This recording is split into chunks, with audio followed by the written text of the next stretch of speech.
शुभकामनाएं हमेशा रही, आप सबका सहयोग रहा। तो अभी मैं जो आज विशेष रूप से आपसे बात करने वाला हूँ उसमें है कि उत्तराखंड के अंदर एक कानून हमारे यहाँ पर प्रचलित है। उसमें जो नगर निकाय क्षेत्र से बाहर है, इसमें 250 वर्ग मीटर भूमि कोई भी बिना अनुमति के खरीद सकता है। एक ऐसा हमारे यहाँ पहले से इस प्रकार का प्रावधान बना हुआ है, लेकिन इसमें संज्ञान में आया है कि ये कानून बनने के बाद बहुत सारे लोगों ने अपने ही परिवार के अलग अलग नामों से कई सारे भूखंड खरीद लिए हैं, जो कि इन प्रावधानों को जिन उद्देश्यों के साथ इसका प्रावधान किया गया था उसके अंतर्गत नहीं आता है। और हम ऐसी सभी ज़मीनें जो इस प्रकार से खरीदी गई हैं उनका हम विवरण तैयार करा रहे हैं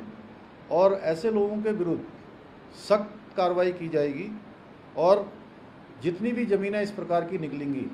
जिन्होंने जो प्रावधानों के अंतर्गत नहीं आते लेकिन ज़मीनें खरीदी हैं, वो सारी ज़मीनें राज्य सरकार में निहित की जाएंगी। और यह भी संज्ञान में आया है कि 2017 में जो इस कानून में जो बदलाव किए गए थे उसके जो परिणाम हैं वह भी बहुत सकारात्मक नहीं आए। जो पहले क्या था कि शासन स्तर पर उसकी अनुमति दी जाती थी, वो अनुमति जिलाधिकारियों को दे दी गई और उस जिला जो 12.5 एकड़ जो इसकी अधिकतम सीमा थी वो ख़त्म कर दी गई थी। ऐसे जो प्रावधान हैं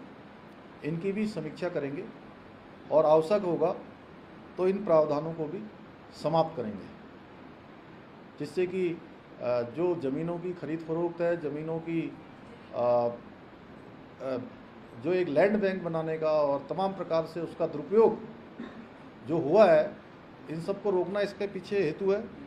और जिन लोगों ने भी जिस उद्देश्य से भूमियाँ खरीदी हैं, चाहे वो पर्यटन के लिए, उद्योग लगाने के लिए, निवेश करने के लिए या व्यावसायिक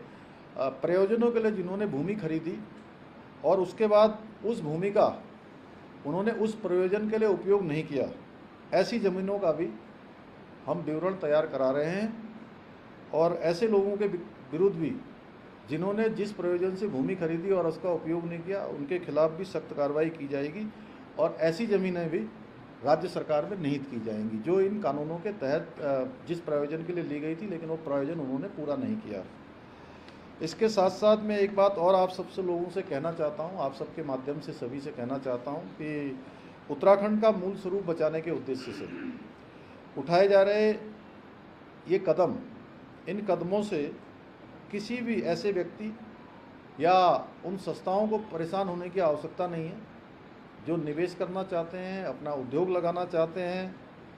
पर्यटन, शिक्षा, उद्योग, व्यापार आदि विभिन्न क्षेत्रों में जिससे रोजगार का सृजन होता है, हमारी अर्थव्यवस्था सुदृढ़ होती है,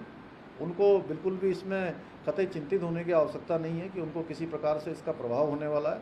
वो काम हम बिल्कुल भी प्रभावित नहीं होने देंगे, क्योंकि हमारी प्राथमिकता है कि निवेश भी हो यहाँ पर्यटन के क्षेत्र में, उद्योग के क्षेत्र में, स्वास्थ्य के क्षेत्र में,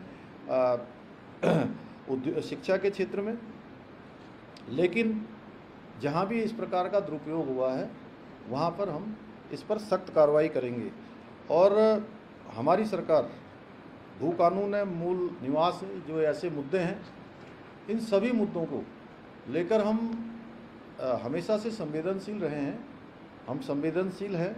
और अगले बजट सत्र में हम उत्तराखंड की जो भौगोलिक परिस्थितियों के अनुरूप इस पर, चूँकि पहले से एक कमेटी बनी हुई है, कमेटी काम कर रही है, प्रारूप बनाने के लिए कमेटी का गठन भी किया हुआ है, मुख्य सचिव की अध्यक्षता में उसमें काम चल रहा है। और इसके अनुरूप एक बृहद भू कानून लाने के लिए हम प्रयासरत हैं कि हम इसमें एक भू कानून लाएंगे। और जिस प्रकार मार्च 2021 से अब तक लंबे समय से चले आ रहे अनेक मामले ऐसे थे और जिन मामलों पर फैसले नहीं हो पा रहे थे, उन सभी मामलों पर हमने फैसले भी लिए हैं। चुनौतीपूर्ण मामले रहे हों उनका भी निस्तारण किया है, हमारी ही सरकार ने किया है। उसी प्रकार में आप सबके माध्यम से देवभूमि उत्तराखंड की जनता को ये विश्वास दिलाना चाहता हूँ जो उत्तराखंड में है और देश दुनिया के किसी भी कोने में है, हम इस भू कानून के मुद्दे को, इसका भी समाधान हमारी ही सरकार करेगी, इसमें कोई संशय नहीं है। हमारे मन में किसी प्रकार का कोई संदेह भी नहीं है। हम सबकी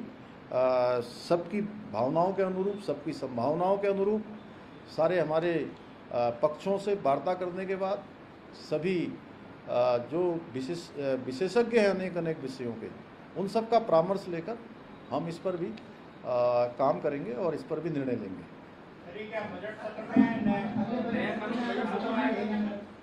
उस पर काम कर रहे हैं और बजट सत्र तक हम इस पर काम पूरा करके हमारा प्रयास होगा कि हम बजट सत्र तक इसको ले आए। अभी तो रिव्यू होगा जो भी पुराने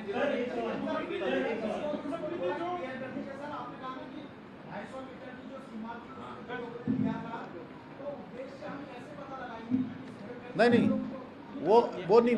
मैं बता रहा हूँ क्या है वो, मैं समझ गया। आप थोड़ा सा ऐसा है कि जैसे आप हैं, आपकी धर्मपत्नी है या आपके बच्चे हैं जो कमाते नहीं हैं,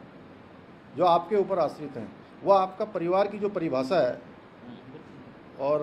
वो परिवार की परिभाषा के अंतर्गत जो लोग आते हैं वो 250 मीटर ले सकते हैं। लेकिन आपने भी लिया है प्लॉट और आपकी पत्नी ने भी लिया है, तो वो इस कानून का उल्लंघन है। एक परिवार में एक परिवार, जो परिवार की परिभाषा जो बनाई गई है कानून बनाते समय, इसी प्रकार से जिन लोगों ने लैंड बैंक बनाया है, लिया तो है कि हम रिजॉर्ट बनाएंगे, हम यहाँ पर निवेश करेंगे, यहाँ पर रोजगार बढ़ाएंगे, पर्यटन के लिए काम करेंगे, शिक्षा के लिए काम करेंगे, उस प्रयोजन का उन्होंने उपयोग नहीं किया है, तो ऐसी भी जो है जांच कर रहे हैं और इसमें भी जो लोग पाए जाएंगे उनके खिलाफ भी जो है कार्रवाई की जाएगी। मुख्यमंत्री जी, इससे पता पड़ेगा कितने लोग हैं, वही डेटा ही निकाल रहे हैं। डेटा नहीं, रेवेन्यू डिपार्टमेंट हमारा काम कर रहा है इसमें।